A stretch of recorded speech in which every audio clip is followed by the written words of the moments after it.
Hello everyone, welcome to CLAT prep में आप सभी का स्वागत है। आज है 30 ऑफ सितंबर 2024 और जैसा कि आपको पता है कि हम डेली न्यूज एनालिसिस करते हैं, उनका फैक्चुअल एनालिसिस करते हैं और उसी सीक्वेंस को आज हम कंटिन्यू करते हैं। आज है 30 ऑफ सितंबर। आज ऐसा कोई डे नहीं है जो हमारे एग्जाम के पॉइंट ऑफ व्यू से इम्पोर्टेंट हो, ठीक है। जैसे कि जो बच्चों के अंदर जो कैंसर होता है उसके लिए अवेयरनेस का वीक हम इसको सेलिब्रेट करते हैं अवेयरनेस मंथ के रूप में, तो सब चीज़ें हैं। तो हम उसके बाद हम न्यूज़ के ऊपर बढ़ जाते हैं। आज की हमारी जो सबसे इंपॉर्टेंट न्यूज़ आती है, फर्स्ट कौन सी है? Navy chief holds talks on the strategic ties with the officials in the Greece. और इस साल फरवरी 21 को क्या हुआ था, हमारे जो पीएम जो थे, हमारे जो ग्रीक के पीएम है ना, मित्सोटाकिस, ठीक है, वो इंडिया विजिट करने वाले या उन्होंने इंडिया विजिट किया। और ये इससे पहले इंडिया में ग्रीस का कोई या वहाँ का कोई पीएम आया था, तो उस कौन से ईयर में आया था? 2008 में। तो 15 साल बाद ऐसा हुआ था। तो हम एक बार इन दोनों के स्ट्रेटेजिक पार्टनरशिप को देख लेते हैं, इन दोनों के रिलेशंस को देख लेते हैं। जैसे हमने कुछ दिन पहले पढ़ा था इंडिया और पोलैंड के बारे में, ठीक है, जहां पर आपने देखा जो जडेजा, रणजीत जडेजा के नाम से वहां पर एक स्क्वायर बनाया हुआ था, है ना। उस न्यूज़ को याद करने की कोशिश करो। सेम ऐसे हम इंडिया और ग्रीस के यानी कि ग्रीक के किसको देख लेते हैं? हिस्टोरिकल रिलेशंस को देख लेते हो। तो सिंपल सा समझना, अगर मैं ग्रीस की बात करता हूं तो ग्रीस कहां पर लाई करता है? तो याद रखना मेडिटेरियन सी के पास लाई करता है, ठीक है। इंटरनेशनल पॉइंट ऑफ व्यू से इंपॉर्टेंट न्यूज़ है। क्या इंपॉर्टेंट है हम समझते हैं। इसके साथ कौन कौन सी कंट्रीज बाउंड्री लगाती हैं? तो याद रखना Albania, North Macedonia, Bulgaria and the Turkey, ठीक है। और टर्की का पहले नाम क्या था?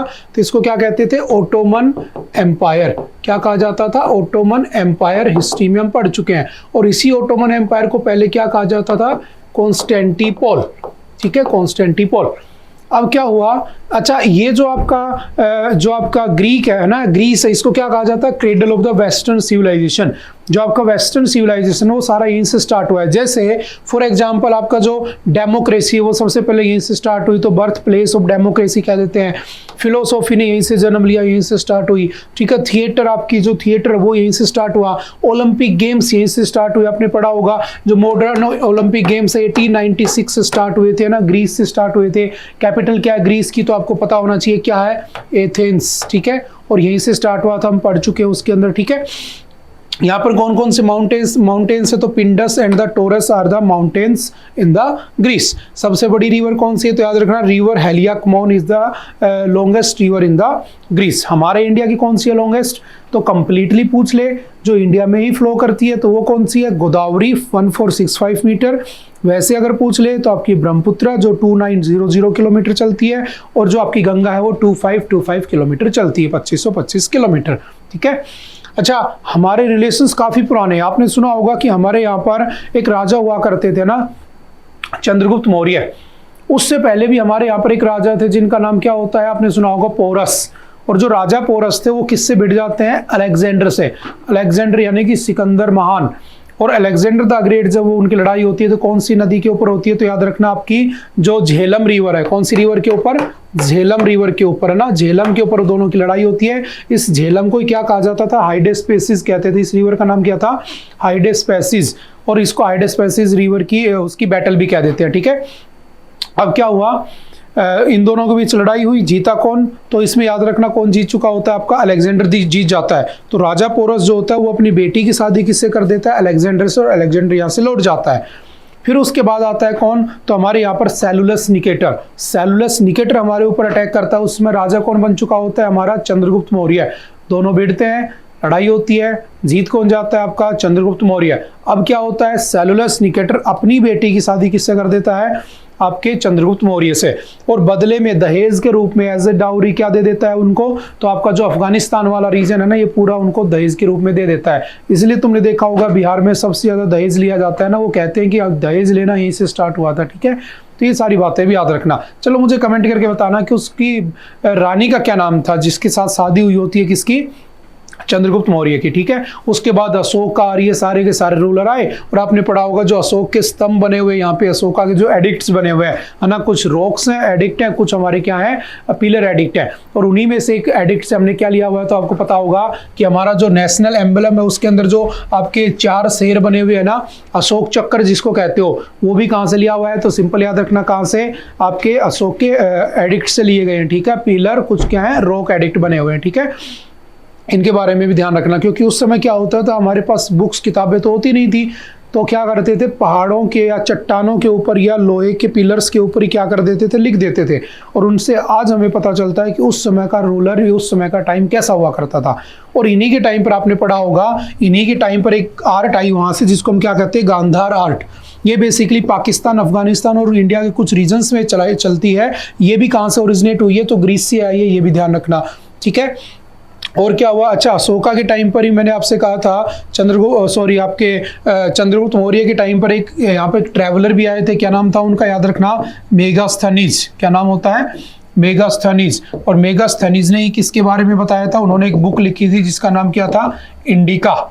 और इंडिका में उन्होंने किसके बारे में जिक्र किया था, इंडस रिवर, यानी कि इंडिया के बारे में। तो इंडिया का नाम इंडिया का नाम जो इंडिया है वो इंडिका बुक्स के टाइम से चला रहा है, जो कि आपकी 305 बीसी से और 298 बीसी के समय की बातें होती है। तो ये पहले मैं पढ़ा चुका हूँ, किसके अंदर, पॉलिटी के अंदर। जब हमारे यहाँ पर एक डिस्प्यूट आया था ना, कि एक डिबेट हुई थी कि भारत का नाम इंडिया या भारत होना चाहिए, तो उस समय मैंने बताया था पहले से ऐसा नहीं है कि अंग्रेजों ने ये नाम दिया, ये पहले से चला आ रहा है। तो उस समय की बात है, मेगास्थनीज की, है ना, सेलुलस निकेटर की, उस समय की आपके अलेक्जेंडर द ग्रेट की। और ये सारे कहाँ से थे, तो आपके सारे के सारे कहाँ से थे, ग्रीस से आए थे, ठीक है। तो इनके हमारे रिलेशंस आज से 2500 साल पुराने रिलेशंस है, ठीक है। उन्हीं रिलेशंस को हम स्ट्रॉन्ग करने की कोशिश कर रहे हैं। जैसे 2022 2023 में हमारा उसके साथ बायलेटरल ट्रेड क्या होता है कि हमारा, मैं आपके देश में ट्रेड करूं तो आप मेरे देश में ट्रेड करो, तो बायलेटरल हो गया, ठीक है। कब से स्टार्ट हुआ, जब हमारे यहाँ पर 1990s के अंदर फाइनेंशियल क्राइसिस आए थे, और जब हम एलपीजी रिफॉर्म्स लेकर आए थे, लिबरलाइजेशन, प्राइवेटाइजेशन, ग्लोबलाइजेशन, उसके बाद हमने बीआईटी शुरू किए थे, बायलेटरल इन्वेस्टमेंट ट्रीटी। और कितने देशों के साथ हमारी बायलेटरल इन्वेस्टमेंट ट्रीटी है, तो 75 कंट्रीज के साथ। कितनों के साथ हम करते हैं, 66 के साथ। कुछ दिन पहले हमने यूएई के साथ स्टार्ट किया था, ठीक है। तो वो सारी चीजें भी याद रखना। इसके साथ हमारा बायलेटरल ट्रेड कितना हुआ 2022-23 में, तो $2 बिलियन।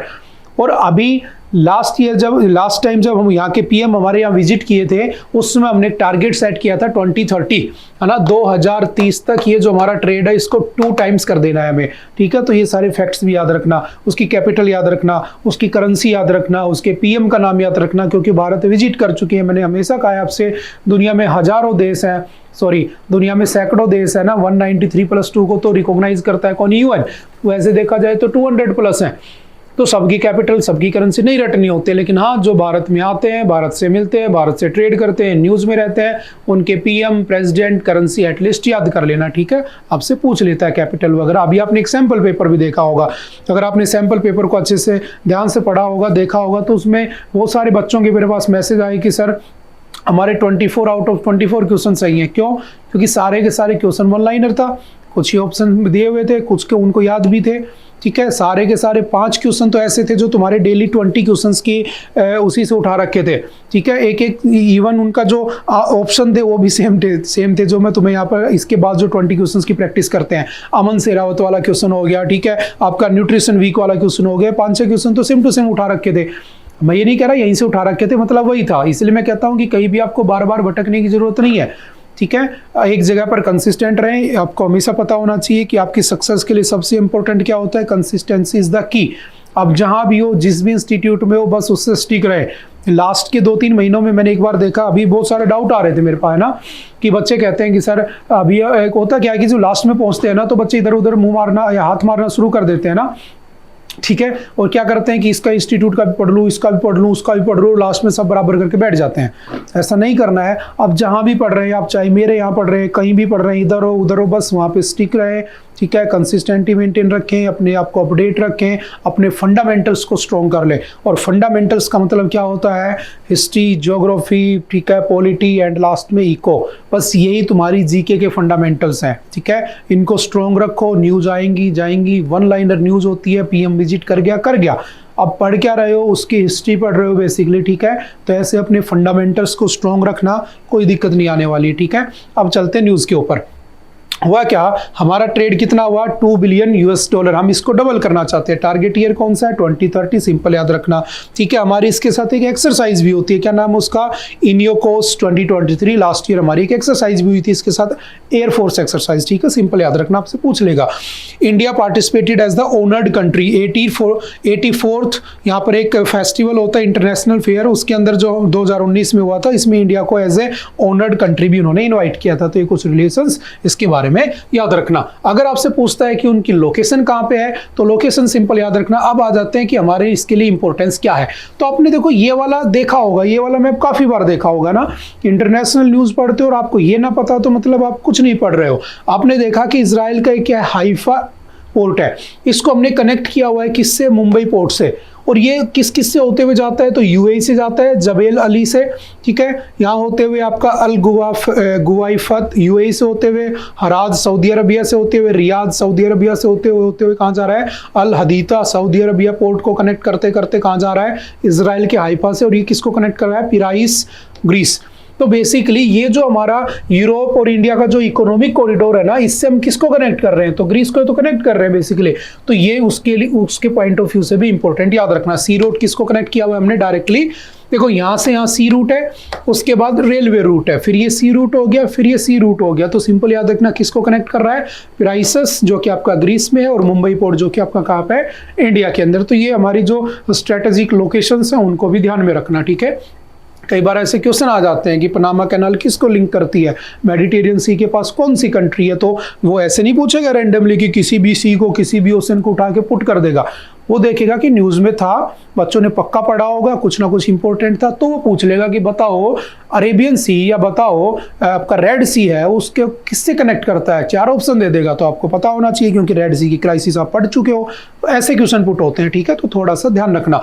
अगर पूछे कहाँ पर लोकेशन है, तो इस मैप के अंदर आप इस चीज़ को देख सकते हो। ये आपका पूरा ग्रीस बना हुआ है। ठीक है, कौन कौन सी कंट्रीज है मैं लिखवा चुका हूँ, बुल्गारिया, ठीक है, नॉर्थ मैसेडोनिया, ये सब लिख चुके हैं हम। ठीक है, उसके बाद बढ़ते हैं नेक्स्ट। मोस्ट इंपोर्टेंट न्यूज़ याद रखना, साल भर से न्यूज़ में आ रही है, क्या है, 92% of the workers cleaning urban sewer septic tanks belong to SC ST OBC groups find survey. अब एक सर्वे किया गया कि जो हमारी सीवर लाइंस होती है ना, सीवेज लाइन्स, उनकी जो सफाई होती है ना, पहली बात तो याद रखना ये एक इनह्यूमन काम होता है ना। आप एज ए ह्यूमन ये काम नहीं करवा सकते। पहले की मजबूरियां अलग थी। देखो जब आज़ाद नहीं हुए थे तो बात अलग था कि हम ब्रिटिश रूल में थे ना, राजा महाराजाओं का रूल था, ये चल रहा था। अमीर आदमी जो है उसकी साफ सफाई गरीब आदमी कर रहा है ना, लोअर कास्ट वाले कर रहे हैं। हमने ब्राह्मण, क्षत्रिय, वैश्य, शूद्र ये सब बना दिए। लेकिन जब से कॉन्स्टिट्यूशन बनाया तब से हमारे पास क्या आ चुके हैं, फंडामेंटल राइट्स, कि मेरा बेसिक राइट है, मेरा फंडामेंटल राइट है कि मैं अगर भारत में पैदा हो चुका हूं तो मेरे पास FR है, और उन FR के अंदर कुछ आर्टिकल्स मुझे मिले हुए हैं। जैसे फॉर एग्जांपल आपका आर्टिकल नंबर कौन सा, 14, क्या कहता है, इक्वलिटी बिफोर लॉ, कानून सबके लिए बराबर है। ठीक है, और किस कौन कौन सी कंडीशंस में, तो याद रखना कास्ट, उसके बाद कौन सा है आपका जेंडर, उसके बाद कौन सा आता है आपका इसके अंदर रेस।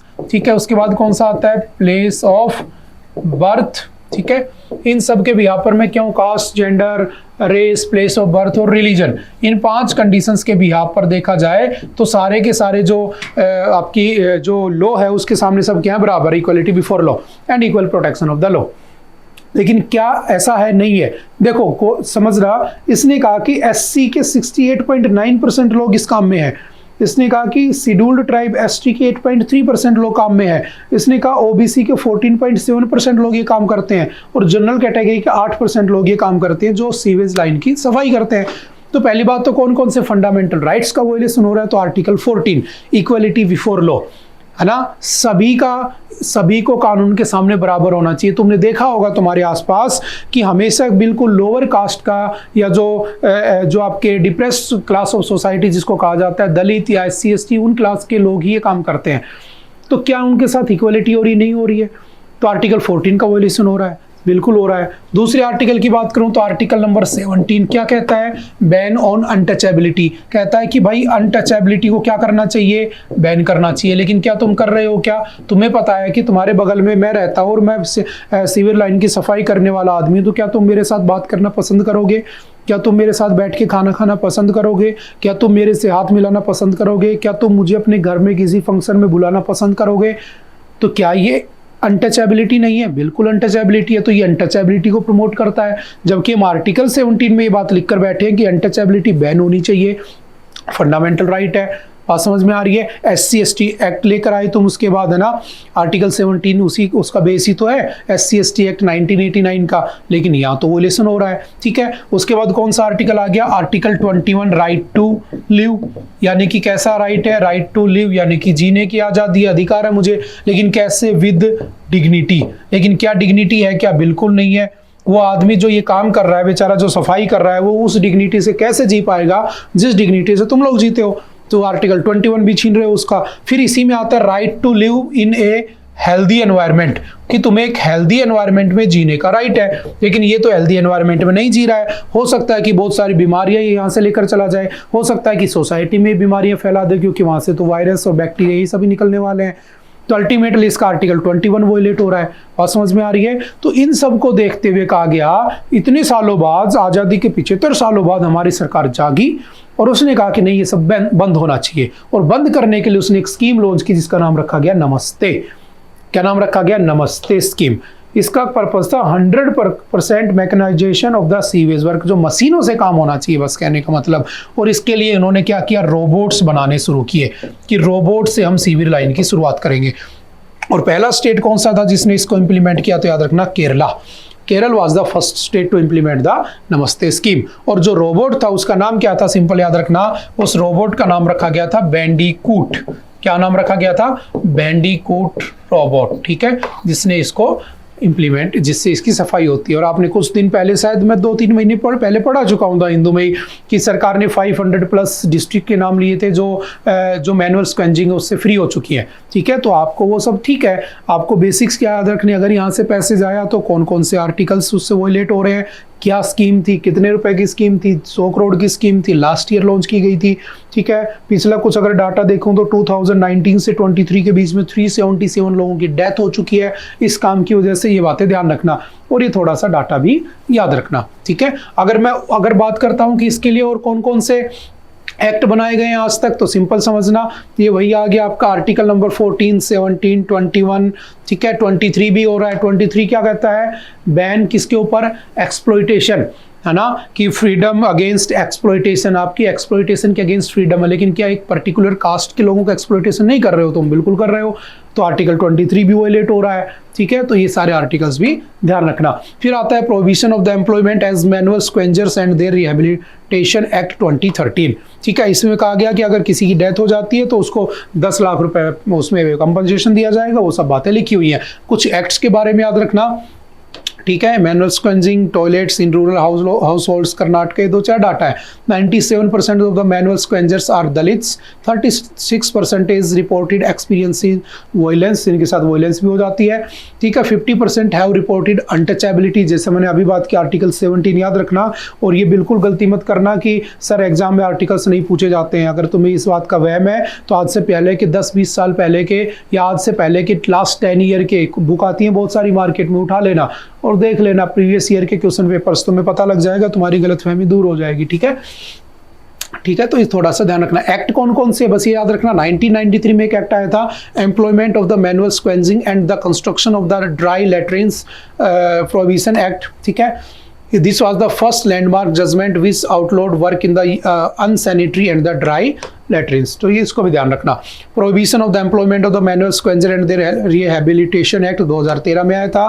2014 में इसके अंदर 27 मार्च को एक्सपेंडिंग रिहेबिलिटेशन प्रोविजंस को पास किया गया था। तो सिंपल सा याद रखना। ठीक है, इसमें कहा गया था 10 लाख रुपए दिए जाएंगे अगर किसी की डेथ हो जाती है। तो ये 2-4 एक्ट याद रखना और 2-4 आर्टिकल्स याद रखना। ठीक है, उसके बाद चलते हैं नेक्स्ट, मोस्ट इंपोर्टेंट कर लेना इसको भी। Whose trace is it anyway? 6 years of the demanding extended producer responsibility in the Himalaya. देखो ये आपका हिमालय बना हुआ है। हिमालय याद रखना, आपका हिमालय, कुछ बेसिक बातें मैं आपको समझा देता हूँ। हिमालय का जो टोटल एरिया है ना, वो लगभग 2500 स्क्वायर किलोमीटर में फैला हुआ है। और हिमालय जो है बेसिकली 4 पार्ट में टूटा हुआ है। सबसे ऊपर ट्रांस हिमालय, देन आपका कौन सा आ जाता है? ग्रेट हिमालय, देन आपका कौन सा आ जाता है? मिड हिमालय, और उसके बाद लास्ट कौन सा आ जाता है? आपका शिवालिक। तो सबसे पहले कौन सा आता है? तो इसको कहते हैं ट्रांस हिमालय, इसको क्या कहते हैं? ग्रेट हिमालय, इसको क्या कहते हैं? मिड हिमालय, ठीक है, और इसको क्या कहा जाता है, शिवालिक, ठीक है। बेसिक सी आइडिया रखना, बेसिक ज्योग्राफी का पार्ट है। इसी ट्रांस हिमालय के ऊपर एक माउंटेन है जिसका नाम क्या है, K2, जिसकी हाइट है 8611 मीटर, जो कि इंडिया का हाईएस्ट माउंटेन है, जिसको हम गोडविन ऑस्टिन भी कह देते हैं, ठीक है, इसको भी ध्यान रखना। अगर मैं ग्रेट हिमालय की बात करूं तो इसके ऊपर एक माउंटेन रेंज है जिसको हम क्या कहते हैं, माउंट एवरेस्ट। और माउंट एवरेस्ट कंप्लीटली कहां पर बनी हुई है, तो सिंपल याद रखना, नेपाल, और जिसकी हाइट कितनी है, 8848 मीटर, जो कि क्या है, हाईएस्ट माउंटेन है, किसके ऊपर, हाईएस्ट पीक है ऑन द अर्थ, ठीक है, ये भी ध्यान रखना। इसी के ऊपर ग्रेट हिमालय का यहाँ पर एक माउंटेन है जो आपके जम्मू कश्मीर से शुरू होता है, पहला माउंटेन, याद रखना, trans Himalaya is not part of India, but हम उसको अपना पार्ट मानते हैं, ये भी ध्यान रखना। जम्मू कश्मीर में एक पहाड़ है जिसको हम क्या कहते हैं, नेक्ड माउंटेन, ठीक है, नंगा पर्वत। तो भारत में हिमालय नंगा पर्वत से शुरू होता है, नेकेड माउंटेन से शुरू होता है, और लास्ट जो जाता है वो कौन सा माउंटेन है इसका, तो याद रखना कौन सा है आपका, नामचा बरवा, नामचा बरवा, ठीक है, यहां तक जाता है अरुणाचल प्रदेश के अंदर, ठीक है, ये इसका लास्ट और ये उसका स्टार्टिंग है। और यहीं इसके ऊपर याद रखना, इसी के ऊपर एक माउंटेन आता है जिसको हम क्या कहते हैं, कंचनजंगा, क्या कहा जाता है, कंचनजंगा। और कंचनजंगा जो है वो हमारा क्या है, 8586 मीटर, ये क्या है, कंप्लीटली इन इंडिया में हाईएस्ट पीक है, ये इंडिया की हाईएस्ट पीक है। कंप्लीटली वर्ड लगा दे तो Kanchenjunga is the right answer, ठीक है। कहां से शुरू होता है हिमालय आपका, नेकेड माउंटेन से, जम्मू कश्मीर से कहां तक जाता है, नामचा बरवा तक जाता है, ठीक है। फिर आपका आता है मिड हिमालय, और लास्ट में कौन सा आता है, शिवालिक, ठीक है, जो हमें दिखाई देता है सबसे, वो कौन सा है, शिवालिक, ये नॉर्दर्न, ये साउदर्न है, ये नॉर्दर्न है, ठीक है। और ये पूरा कितना फैला है, तो 2500 स्क्वायर किलोमीटर में फैला है। आपसे पूछेगा इसकी एवरेज हाइट कितनी होती है, तो एवरेज हाइट याद रखना 6000 मीटर होती है। और जब तुम ऊपर की तरफ जाते हो, तो जब तुम 4500 मीटर की तरफ ऊपर जाते हो, 4500 मीटर, तो यहाँ पर आइस गिरना शुरू हो जाती है। इसलिए जब एवरेज हाइट 6000 मीटर है, तो मैक्सिमम जो हिमालय है वो तुम्हें बर्फ से ढका हुआ नजर आता है। अब क्वेश्चन ये आता है कि ये बर्फ से ढका हुआ है, इसको होना चाहिए। याद रखना, Himalaya is the latest structure है किसी भी माउंटेन के रूप में जो बनी हुई है। आज से लगभग 50 to 60 मिलियन ईयर पहले सबसे लेटेस्ट बनी हुई को स्ट्रक्चर है दुनिया में, तो वो क्या है, हिमालय है। और कैसे बनी है, प्लेटों के टकराने से बनी है। मैं काफी बार पहले समझा चुका हूं, ठीक है, कि हमारी जो इंडो ऑस्ट्रेलियन प्लेट है वो जब यूरेशियन प्लेट से टकराई, तो टकराने से हमारी इंडो ऑस्ट्रेलियन प्लेट है वो कैसी है, आपकी ओशनिक प्लेट है, और जो ऊपर वाली प्लेट है वो कॉन्टिनेंटल प्लेट है। और ओशनिक प्लेट भारी होती है, कॉन्टिनेंटल प्लेट हल्की होती है। जब वो टकराई उससे, तो भारी जो प्लेट होती है वो हल्की प्लेट के अंदर मर्ज कर जाएगी, तो नीचे से जो मटेरियल निकलता चला गया सरफेस, वो क्या बनता चला गया, हिमालय। और आपको पता होना चाहिए, ओशनिक प्लेट साल में 5 सेंटीमीटर बढ़ती है, कॉन्टिनेंटल प्लेट साल में 2 सेंटीमीटर बढ़ती है। तो हमारा इंडिया हर साल 1 सेंटीमीटर छोटा हो जाता है, हिमालय हर साल 2 सेंटीमीटर ऊंचा हो जाता है, ये भी याद रखना। और India is part of Asian continent, but India lies on Indo Australian oceanic plate. हमारी प्लेट इंडो ऑस्ट्रेलियन है, हमारा कॉन्टिनेंट एशियन कॉन्टिनेंट है, इस बात को भी ध्यान रखना, ठीक है। ये हल्की सी इंफॉर्मेशन हो गई किसके बारे में, हिमालय के बारे में। सारी की सारी जो मैक्सिमम रिवर्स है वो यहीं से निकलती है। तुम्हें पता है कि तिब्बत के अंदर एक क्या बना हुआ है, मानसरोवर, ठीक है, वहां से एक ऊपर निकलती है इंडस, ये याद रखना, और एक नीचे की तरफ निकलती है कौन सी, ब्रह्मपुत्र, और एक यहीं से एक निकलती है कौन सी, सतलुज। ये दोनों निकलती है मानसरोवर लेक से, इसको कहते हैं मानसरोवर लेक, और इस पूरे रीजन को कहते हैं मानसरोवर। तो मानसरोवर लेक से तो 2 रिवर निकलती है, इंडस एंड ब्रह्मपुत्र। इंडस की हाइट वो है 2880 मीटर चलती है, और ये लगभग चलती है 2900 किलोमीटर, सॉरी ना, किलोमीटर, इतनी दूर चलती है, 2880 किलोमीटर इंडस रिवर की लेंथ है, ठीक है। और सतलुज कहाँ से निकलती है, मानसरोवर से। बेसिक सा डाटा याद रखना, ठीक है। अब आ जाते हैं कि ये जो माउंटेन है, ये हो गया बेसिक सी कुछ बातें, बेसिक ज्योग्राफी आपको आनी चाहिए। इसमें अंदर हुआ क्या कि इसके, और याद रखना इसी के अंदर दून एंड द्वार सी सब पाए जाते हैं। हुआ क्या कि ये सारा का सारा जो चीज़ है ना, यहाँ पर लोग घूमने जाते हैं, अच्छी बात है घूमने जाओ, है ना, लेकिन करते क्या, वहाँ गंदगी कर देते हैं, वहाँ पर वेस्ट फैला देते हैं ना, जैसे कि प्लास्टिक फेंक दिया। और ये जो प्लास्टिक है ना, ये टाइम के साथ साथ डिग्रेड तो होता नहीं है, लेकिन इसमें से माइक्रो प्लास्टिक निकलने लगते हैं और वो फिर नदियों में मिल जाते हैं, नदियों में मिल के फिर हम उनको पी लेते हैं, एग्रीकल्चर में यूज़ करते हैं, फर्टिलिटी खत्म होती है ना, जानवर पीते हैं, जानवर मर जाते हैं। तुमने देखा होगा माइक्रो प्लास्टिक इतना लेवल तक पहुँच चुका है, मैं कई बार कह चुका हूँ कि जो बच्चा पैदा होता है उसके लिए सबसे एसेंशियल क्या है, उसके जो मदर का मिल्क है वो, लेकिन जो ब्रेस्ट मिल्क होता है उसके अंदर माइक्रो प्लास्टिक पाए गए हैं, और तो और आपके ब्लड्स के अंदर माइक्रो प्लास्टिक पहुंच चुका है। तो कहीं ना कहीं हम उस प्लास्टिक से इस पूरे माउंटेन को ही बर्बाद कर चुके हैं। तो कहा गया है कि whose test is it anyway, 6 साल हो गए हैं कि इसको क्या किया जाए, हिमालय को अच्छा बनाया जाए। एक इनिशिएटिव स्टार्ट किया था हमने, द हिमालयन क्लीन अप 2018 में स्टार्ट किया था, और कहा गया कि बताओ ये किसका कचरा है, कौन फेंक रहा है, हम ही तो फेंक रहे हैं। तो हमें कचरे को कैसे मेंटेन करना है, कैसे अपने आप को बचाना है, वो सब बातें लिखी हुई है।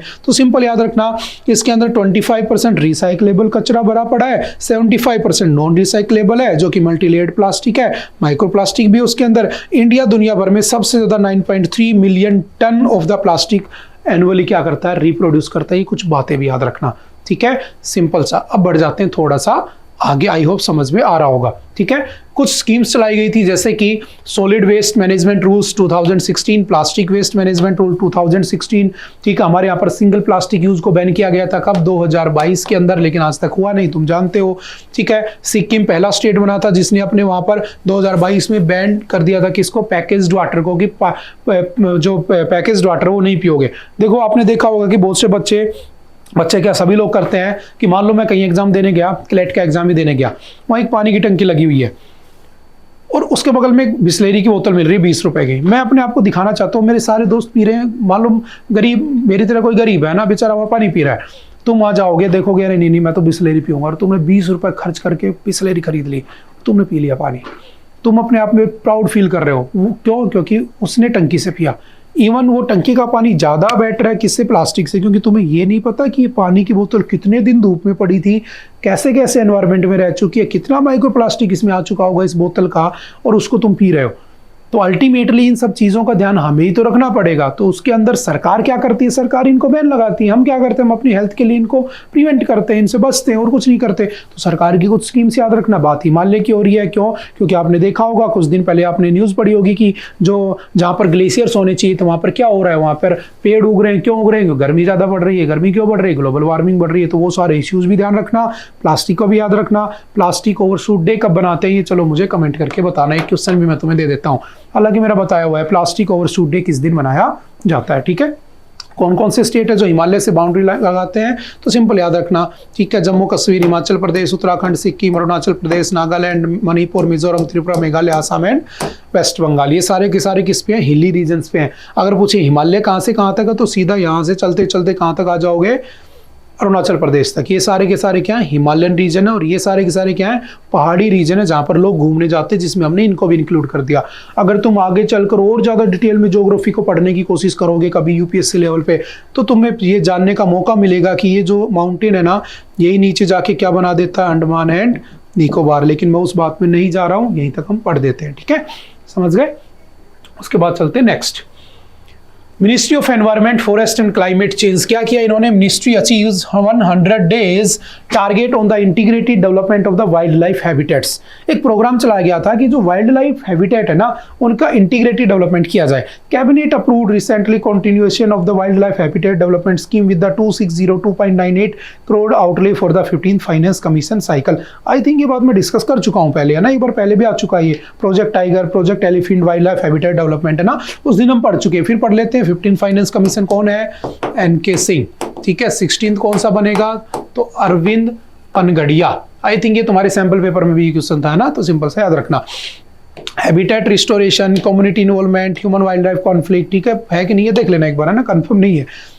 ह्यूमन वाइल्ड लाइफ कॉन्फ्लिक्ट, ठीक है, ये सारे के सारे उनसे बचाते हैं कि जानवर और वो टकरा जाते हैं उसके लिए, ठीक है। प्रोजेक्ट टाइगर काफ़ी बार पढ़ चुके हो, 1973 में आया था, ठीक है। वाइल्ड लाइफ प्रोटेक्शन एक्ट कब आया था, 1972 में आया था। एनवायरमेंट प्रोटेक्शन एक्ट कब आया था, तो सिंपल आपको याद हो जाना चाहिए, अब तक 1986 में आया था, ठीक है। एलिफेंट प्रोजेक्ट कब चला था, 1992 में। पहली बार कब बनाया गया, 1993 के अंदर, ठीक है। कहाँ पे, सिंगभूम झारखंड से, ठीक है। एक प्रोजेक्ट है लॉइन एट द 2047, इसमें क्या है कि टाइगर्स को बचाना है। कब तक? अमृतकाल का टारगेट है 2047 तक हमें टाइगर लॉयंस को बचाना है, ठीक है। तो लॉइन एट 2047 प्रोजेक्ट भी चल रहा है, ये सब बातें ध्यान रखना, ठीक है। हम एक बार पहले डिस्कस कर चुके हैं, तो हम आगे बढ़ जाते हैं। कुछ स्पीसीज हैं जो हमारी क्रिटिकल एंडेंजर्ड लिस्ट में आती हैं, याद रखना। कुछ एंडेंजर्ड, कुछ वल्नरेबल, कुछ नियर थ्रेटन्ड, कुछ लीस्ट कंसर्न। तो प्लीज इसको भी देख लेना, क्योंकि ये सारी चीजें आपकी एनवायरनमेंट की और आती रहती हैं। जैसे ग्रेट इंडियन बस्टर्ड का कितना हिस्टोरिकल जजमेंट आया था अभी अप्रैल के अंदर कि अगर एनवायरनमेंट के एडवर्स इफेक्ट की वजह से, क्लाइमेट चेंज के एडवर्स इफेक्ट की वजह से किसी इंसान के फंडामेंटल राइट्स पे कुछ इफेक्ट पड़ता है, तो उसका जिम्मेदार कंसर्न अथॉरिटी रहेगी। आर्टिकल 21 में डाल दिया इसको, तो ये वाला केस भी हम नहीं भूल सकते। मोस्ट इंपॉर्टेंट है आपके लीगल के एग्जाम के पॉइंट ऑफ व्यू से ना। तो इसका स्टेटस क्या है? क्रिटिकली एंडेंजर्ड है। क्या है? राजस्थान का तुम्हारा स्टेट बर्ड है, हिंदी में जो भी कहते हैं इसको, है ना, ग्रेट इंडियन बस्टर्ड। उसके बाद हंगुल, ठीक है। उसके बाद मालाबार की सीवीट, है ना। तो ये सारी बातें याद रखना। जैसे एंडेंजर्ड में कौन सा है? एशियन वाइल्ड बफेलो, ठीक है। ये सारे किसमें है? ये गंगेटिक रिवर डॉल्फिन, इसको भी याद रखना, ठीक है। ये 2-4 बातें ध्यान रखना इसमें, ठीक है। एक बार इसको स्क्रीनशॉट लेके पढ़ लेना, ठीक है। स्नो लेपर्ड वनरेबल में है, क्लाउडी लेपर्ड, निकोबार, ठीक है, ध्यान रखना, ठीक है। सिंगल ऑन राइनोज, ये सब, ठीक है। उसके बाद चलते next, world rabies day, tracing the journey from myths to modern medicine. देखो, देख रहे हो सामने एक कुत्ते को पकड़ के ले जा रहे हैं। एक्चुअल में हुआ क्या कि रेबीज की वजह से बहुत सारे लोगों की जान चली जाती है। अगर मैं इंडिया की बात करूं ना, तो इसमें साफ साफ लिखा है 2021 के अकॉर्डिंग 59,000 जो डेथ हुई थी ना इंडिया में, वो किसकी वजह से हुई थी? रेबीज की वजह से, कुत्तों के काटने की वजह से, वो भी स्पेशली कुत्तों के काटने की वजह से। बिल्ली वो सब मैंने हटा दिए। तो बेसिकली होता क्या है, सिंपल याद रखना। वर्ल्ड रेबीज डे कब बनाते हैं? 28 सितंबर, ठीक है। Death of the Lewis pasture, जो आपका लुई पास्चर था, उसकी इसी ने क्या दिया था? पास्चराइजेशन। पता है ना कि आपका जो दूध होता है उसको एक पर्टिकुलर टेम्परेचर के ऊपर आप गर्म कर देते हो, फिर जब ठंडा कर देते हो तो उसके बाद क्या होता है? सारे बैक्टीरिया मर जाते हैं, और जब आप उसको ठंडा कर देते हो तो वो बैक्टीरिया दोबारा पनप नहीं पाते हैं। इसलिए तुमने देखा होगा जब भी पैकेज्ड मिल्क आता है, वो पास्चराइजेशन मिल्क आता है, और उस मिल्क को तुम्हें गर्म करने की नीड नहीं है। हमने देखा है बहुत बार क्या होता है कि हम पास्चराइज्ड मिल्क लेकर आते हैं, उसको घर पे आके गर्म करते हैं, फिर पीते हैं। हम उसको ठंडा भी पी सकते हैं, वो बेसिकली बना ही ठंडा पीने के लिए, क्योंकि वो पास्चराइजेशन हो चुका है। उसका एक particular temperature, I think 62 degree Celsius कुछ होता है, उसके ऊपर ले जाकर उसको गर्म कर दो, फिर एकदम से ठंडा कर दो, किसमें रख दो? फ्रीज में रख दो। और ठंड के अंदर वैसे बैक्टीरिया नहीं पनपते, गर्म करके उसको बैक्टीरिया को मार दिया गया। ये प्रोसेस कौन लाया था? लुईस पास्चर लाया था, तो इसको ध्यान रखना। और रेबीज की डिजीज का जो इंजेक्शन है वो भी किसने बनाया था? लुईस पास्चर ने बनाया था, ठीक है। सिंपल याद रखना। कैसी बीमारी है? तो जूनोटिक डिजीज है। क्या होती है जूनोटिक डिजीज? जो आपके जानवरों से फैलती है, हम काफी बार पढ़ चुके हैं, जैसे कोविड-19 और ये सब, है ना। लाइसा वायरस फैमिली से वायरस बिलोंग करता है। 100% फैटेलिटी रेट होती है। अगर आपको एक बार देखो, इसके सिम्टम्स जो होते हैं ना, वो 1 से 3 महीने तक आते हैं। अगर आपको पता है कि आपको कुत्ते ने काट लिया है ना, किसी ने कुत्ते ने आपको नाखून मार दिए, कुत्ते बिल्ली ने जो भी, तो आप तुरंत रेबीज का इंजेक्शन लगवा लीजिए। अगर आपने नहीं लगवाया और आपने 3 महीने बाद आपको पता चला कि आप में सिम्टम है, तो 100% फैटेलिटी रेट है, आपके बचने के चांस ही नहीं है। तुरंत अगर आपने इंजेक्शन लगवा लिया तो उसको रोका जा सकता है। एक बार अगर वो आपके नर्वस सिस्टम पे अटैक कर देता है तो आपको बचाना मुश्किल ही नहीं, नामुमकिन है। कोई भी उसके अंदर वापस आपको नहीं ला सकता। बात समझ में आ रही है? तो इसके लिए अवेयरनेस फैलानी चाहिए। और सबसे ज़्यादा इसमें मरने वाले कौन होते हैं? बच्चे। क्योंकि बच्चा खेल रहा होता है, बच्चे को कुत्ता काट लेता है, तो बच्चा मम्मी पापा के डर के मारे बताता ही नहीं है कि मेरे को कुत्ते ने काट लिया, नाखून मार दिए। वो छुपाता रहता है उस बात को, और जब तक वो घर वालों को पता चलती है तब तक खेल खत्म हो चुका होता है। अभी इसी साल की बात है, आप केरल के अंदर, ये न्यूज़ भी इसीलिए आई थी क्योंकि केरल के अंदर देखो लिखा हुआ मई 2024 में ट्रैजिक इंसिडेंट हुआ था केरल के अंदर, जिसमें एक बच्चे को क्या किया था, एक 9 साल के बच्चे को एक कुत्ते ने काट लिया था, और उस बच्चे ने घर वालों को बताया नहीं। जब तक घर वालों को पता चला तो देर हो चुकी थी। उस बच्चे ने अपने फादर की गोद में ही दम तोड़ दिया, और ये वीडियो भी काफ़ी वायरल हुई थी। तो आपसे इससे अवेयरनेस भी लेनी चाहिए, ठीक है। आपको इसको एग्जाम के पॉइंट से भी याद रखना चाहिए कि इससे होने वाली डेथ की संख्या बहुत ही ज़्यादा है। सबसे ज़्यादा लोग मारे जाते हैं मच्छरों से, उसके बाद कुत्ते और सांप, इन्हीं का नंबर आता है, ठीक है। तो ये भी इंपॉर्टेंट है, ध्यान रखना। कुछ फैक्चुअल डाटा मैंने यहाँ पर लिखे हुए हैं, उनको ध्यान रखना, जो इसी में से निकाले हुए हैं, ठीक है। मैं घर से कुछ नहीं लेके आया, ठीक है, क्योंकि यही पूछेगा तुमसे 1 से 3 मंथ, ठीक है। ये सब बातें याद रखना। देखो 2 चीज़ें होती हैं, प्री एक्सपोजर प्रोफाइलेक्सिस और एक होता है पोस्ट एक्सपोजर। या तो एक्सपोज होने से पहले के इंजेक्शन लगवाते रहो टाइम टू टाइम, तो रेबीज अगर हो भी जाता है, आप ऐसे इलाके में रहते हो जब अंदर हो जाता है, कुत्ते ज़्यादा है, तो आप पहले से लगवा लो। एक होता है पोस्ट एक्सपोजर, एक बार होने के बाद आप लगवा सकते हो, जैसे HIV के केस में होता है। HIV को रोकने के 2 तरीके हैं, एक होता है उसके अंदर प्री एक्सपोजर, एक पोस्ट एक्सपोजर। अगर आपको लगता है कि इन फ्यूचर हो सकता है कि आप HIV को एक्सपोज हो सकते हो, तो आप पहले से एक टेस्ट होता है, एक दवाई आती है, मेडिसिन लेते रहें, आपकी सेफ्टी रहेगी। एक होता है कि आपको बाद में पता चला कि ठीक है कि HIV हो सकता है इंसिडेंट के बाद, तो आप क्या कर सकते हो, उसमें उसको ले सकते हो तुरंत 72 या कुछ आवर्स के अंदर। तो ऐसे ही सेम रेबीज के अंदर होता है, ठीक है। तो वहीं से 2 टर्म उठाए गए हैं, ठीक है। अगर मैं बात करता हूँ केसेस की, तो सिंपल याद रखना, जैसे ही कुत्ते ने काटा तो आपके सीधे नर्वस सिस्टम के ऊपर अटैक करता है और आपकी डेथ उसमें कंफर्म हो जाती है अगर आपने टाइम से नहीं ध्यान दिया, ठीक है। 99% human case resulted from the dog bites. हर 10 में से 4 जो होते हैं बच्चे होते हैं, ठीक है। कब तक का टारगेट है? 2030 का टारगेट है, इसको 0 करना है। 28 सितंबर को क्या बनाते हैं? वर्ल्ड रेबीज डे बनाते हैं। तो सिंपल याद रखना, WHO तुम जानते हो, 7 अप्रैल 1948, ठीक है। ये बेसिक्स ही याद रखना। वैसे तो ये आपका दोस्त है, लेकिन अगर आपके दोस्त ने गलती से आपको काट लिया तो आपकी मौत भी हो सकती है, ध्यान रखना, ठीक है। तो ये 2-4 बातें सिंपल सी पढ़ के स्क्रीनशॉट लेके देख लेना। और ये नहीं है कि रेबीज की बीमारी आज की है, तो याद रखना बहुत पहले की चली आ रही है। सूसरत आपने देखा होगा, सबसे पहले किसने ऑपरेशन किया था? सूसरत ऋषि ने किया था। इसीलिए यहाँ पर SMS में एक जहाँ पर आपके जो ऑपरेशन होते हैं उसका नाम क्या है? सूसरत भवन रखा हुआ है, ठीक है। चरक भवन, जहाँ दवाइयाँ मिलती है, क्योंकि दवाइयाँ चरक ऋषि ने बनाई थी। तो आप लिंक कर सकते हो अपने आसपास की चीज़ों को।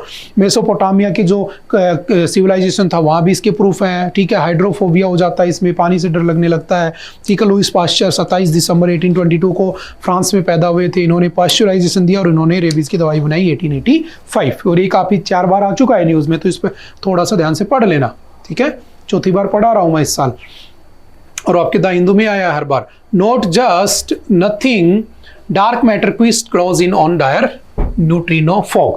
देखो what is the dark matter, एक नया कॉन्सेप्ट आता है डार्क मैटर का, है क्या? देखो अगस्त 28 को 2 members of an experiment at conferences in the Chicago and the Sao Paulo had an announcement to make. They were representing about 200 of their colleagues involved in the design, building and the operation of the Lux Zeppelin ZLZ experiment located 1.5 kilometer below the Earth's surface at the Sanford Underground Research Facility in the South Dakota, US. किसकी बात कर रहे हैं? Dark matter की। देखो ध्यान रखना, आपने कुछ दिन पहले पढ़ा होगा एक हिग्स बोसॉन, है ना। मैं रिकॉल करा देता हूँ। हिग्स बोसॉन एक साइंटिस्ट था, पीटर हिग्स। उसकी डेथ हो गई थी अभी, है ना। उसको नोबेल प्राइज भी मिला था कब? आई थिंक 2013 से या 2013 में मिला था ना, नोबेल प्राइज मिला था किसमें? फिजिक्स में। क्योंकि उसने क्या ढूंढा था? गॉड पार्टिकल ढूंढा था। याद करने की कोशिश करो, ये किसी हैंडआउट में भी है तुम्हारे। गॉड पार्टिकल ढूंढा था। और गॉड पार्टिकल का मतलब क्या था? इस पार्टिकल को नाम क्या दिया था? हिग्स बोसॉन या बोसॉन पार्टिकल। हिग्स पार्टिकल था क्या? इसने क्या किया? एक पार्टिकल यहां से दौड़ाया, एक पार्टिकल यहां से दौड़ाया, दोनों को टकरा दिया। और ये पूरा एक कंट्रोल्ड एनवायरनमेंट में लैब के अंदर एक्सपेरिमेंट किया। और इस लैब के अंदर जब ये टकराया, एक एटम इधर से टकरा दिया, एक एटम इधर से टकरा दिया। और किससे? With the speed of light. किससे? स्पीड ऑफ लाइट से, ठीक है। और जब इसने इसको टकराया तो यहाँ पर जो कंडीशंस बनी, उस कंडीशंस को इसने रिलेट कर दिया किससे? Big bang theory. और आपको पता होना चाहिए बिग बैंग थ्योरी कब आई थी? तो सिंपल सा 1966। लेकर कौन आया था? लेमिंटियर। कौन लेकर आया था? लेमिंटियर, जिसको 1967 में किसने किया था? मॉडिफाई किसने? वैगनार ने, ठीक है, जिसको वैगनार थ्योरी भी कह देते हैं। इसमें इसने बताया कि जब ये टकराया तो वो कंडीशन बनी जो बिग बैंग में बनी थी। अब कहोगे सर बिग बैंग क्या होता है? और ये जो एक्सपेरिमेंट किया उसने, ये जो डिवाइस बनाया, इसको नाम क्या दिया था? Large hadron collider. Large hadron collider. और इसी के लिए उसको नोबेल प्राइज मिला था। और उसने कहा कि जैसे हमारे यूनिवर्स को भगवान ने बनाया है ना, किसी भी रिलीजन में भगवान ने बनाया, हम यही कहते हैं सब कुछ भगवान ने बनाया हुआ है, तो उस कण को, उस पार्टिकल को इसने क्या नाम दे दिया? गॉड पार्टिकल नाम दे दिया कि ये गॉड पार्टिकल है। समझ गए? तो इसको यहां से जो नया बना वो गॉड पार्टिकल हो गया। तो ये भी ध्यान रखना, लार्ज हैड्रॉन कोलाइडर, ठीक है। ये हम पढ़ चुके हैं पहले हैंडआउट्स के अंदर, ठीक है। अब इसने बताया, उसके बाद एक मैटर आता है कि जो यूनिवर्स है ना वो किससे बना हुआ है, ठीक है। साइंस की न्यूज़ है, लेकिन ध्यान रखना यूनिवर्स के अंदर 27% डार्क मैटर है, ऑर्डिनरी मैटर 5% है, और डार्क एनर्जी 68% है। आप कहोगे sir what is dark energy? याद रखना डार्क मैटर दूर भागना चाह रहा है, डार्क एनर्जी क्या कर रही है? देखो डार्क मैटर जो है ना वो आपको पास लाना चाह रहा है, डार्क एनर्जी आपको दूर खींचने की कोशिश कर रही है। इसलिए आपने सुना होगा universe is expanding, universe expand कर रहा है। मतलब डार्क एनर्जी ज्यादा है 68%, डार्क मैटर कम है 27%। और जो हमें दिखाई देता है वो ऑर्डिनरी मैटर। आप जितने पहाड़, नदियां, यूनिवर्स है ना, जितने सैटर्न, तो जितने भी मून देखते हो ना, जिसके भी मून, फोबोस, डीमोस, हमारा मून है ना, टाइटन, जो भी तुम्हें दिखाई देता है यूनिवर्स के अंदर, तुम्हें तारे दिखते हैं, चांद दिखते हैं, सितारे दिखते हैं, तुम्हें जो भी दिखता है, तुम्हें, मैं भी इवन यहाँ पर दिख रहा हूँ, है ना, तुम्हें कुछ भी दिख रहा है इस दुनिया में, वो सारा क्या है, ऑर्डिनरी मैटर है। सिर्फ 5% तुम देख पाते हो दुनिया का, यूनिवर्स का, बाकी क्या है, डार्क मैटर, डार्क एनर्जी। और इसको साइंटिस्टों ने ये डेफिनेशन दी कि ये आपको पास लाने की कोशिश कर रही है एनर्जी, और ये आपको दूर ले जाने की कोशिश कर रही है। बात समझ में आ रही है? उसी के ऊपर एक एक्सपेरिमेंट किया गया जिसके ऊपर ये न्यूज आ गई। तो आप सिंपल से डेफिनेशन याद रखना, ठीक है, साइंस का पार्ट था तो हल्का सा याद रखना। जैसे हुआ क्या, बिग बैंग में एक्सप्लोजन हुआ तो दूर चली गई चीजें, आज के दिन ऐसे दूर दूर फैली हुई है। इसने बताया कि जो हमें विजिबल है 5% वो क्या है, हमारी ऑर्डिनरी है, और ये सिंपल सा याद रखना, ठीक है। बात समझ में आ रही है? बिग बैंग थ्योरी थोड़ा सा याद रखना। उसके बाद चलते नेक्स्ट।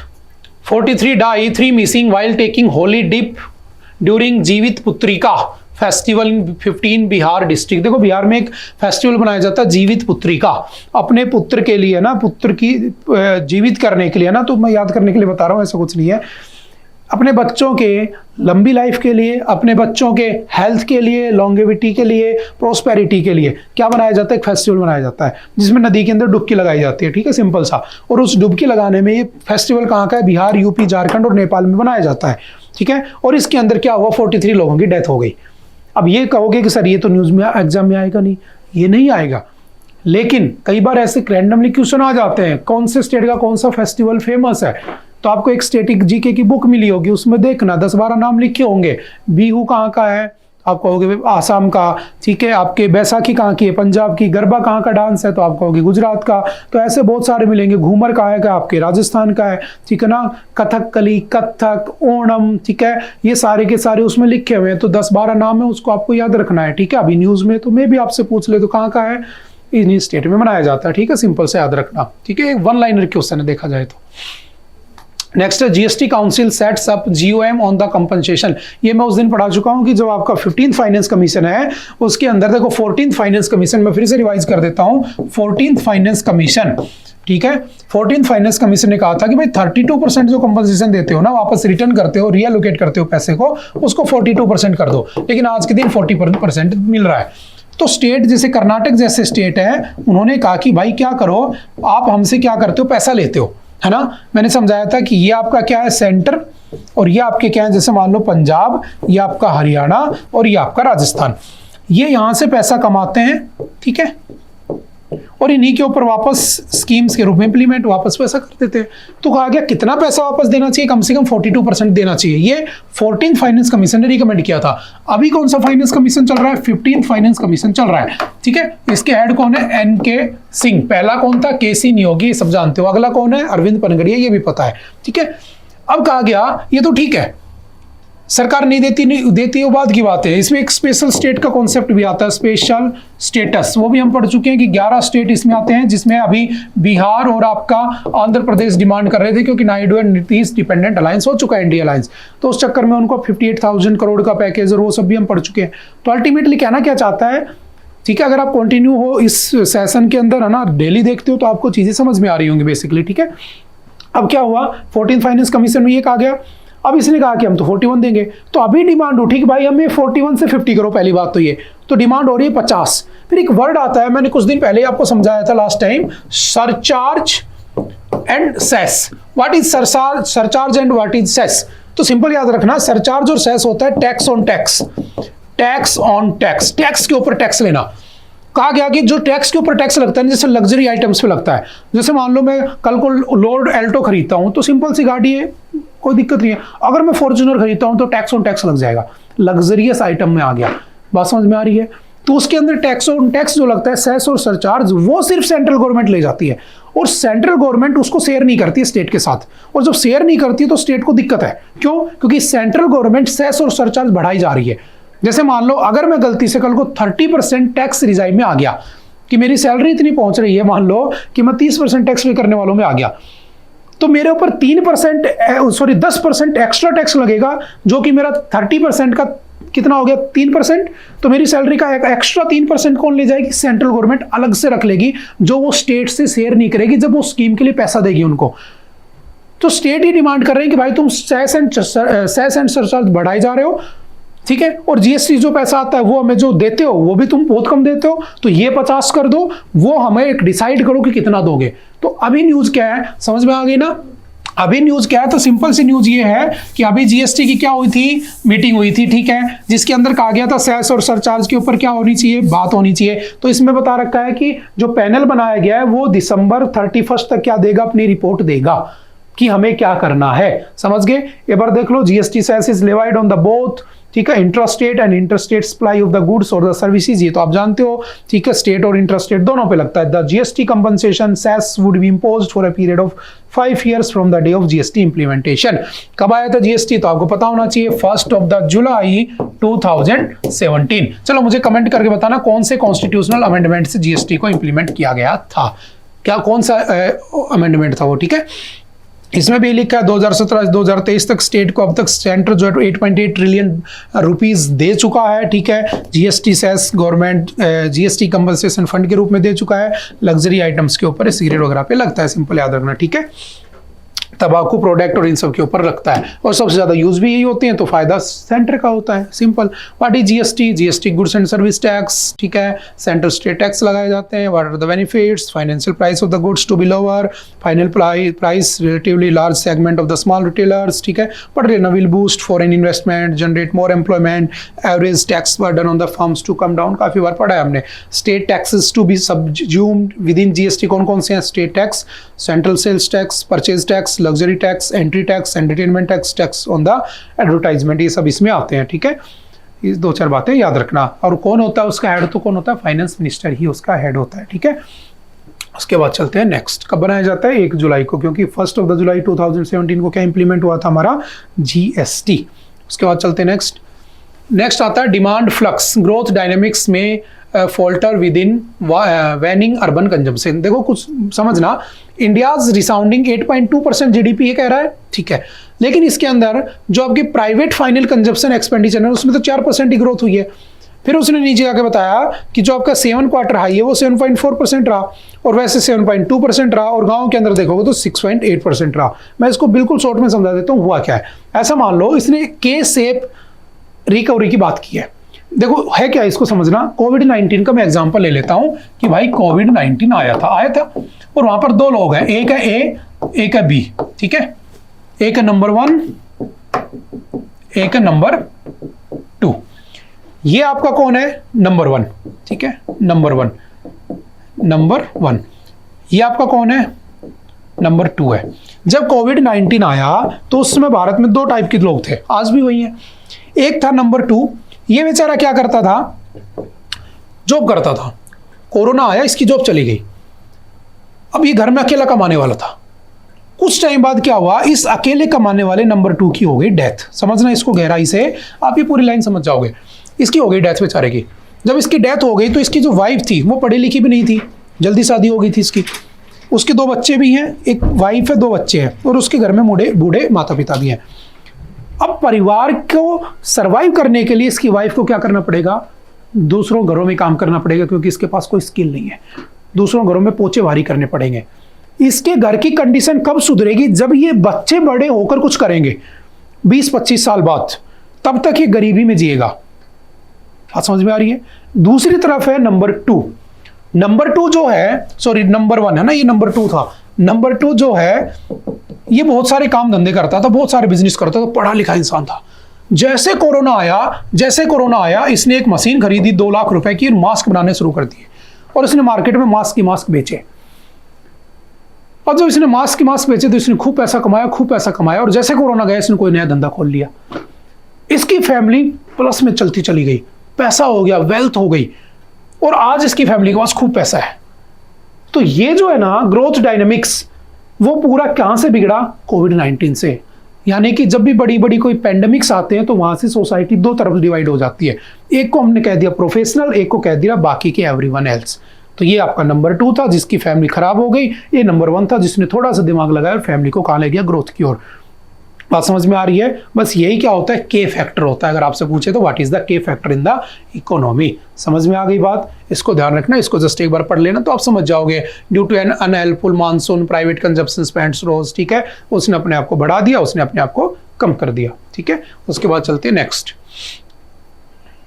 आई थिंक आज के लिए इतना ही था। आई होप कि आपको बातें समझ में आई होंगी। फिर भी अगर कोई डाउट रहता तो आप कमेंट करके पूछ सकते हैं। यू आर मोस्ट वेलकम, ठीक है। ओके, बाय बाय, मिलते हैं नेक्स्ट लेक्चर में। Okay, thank you, have a nice day.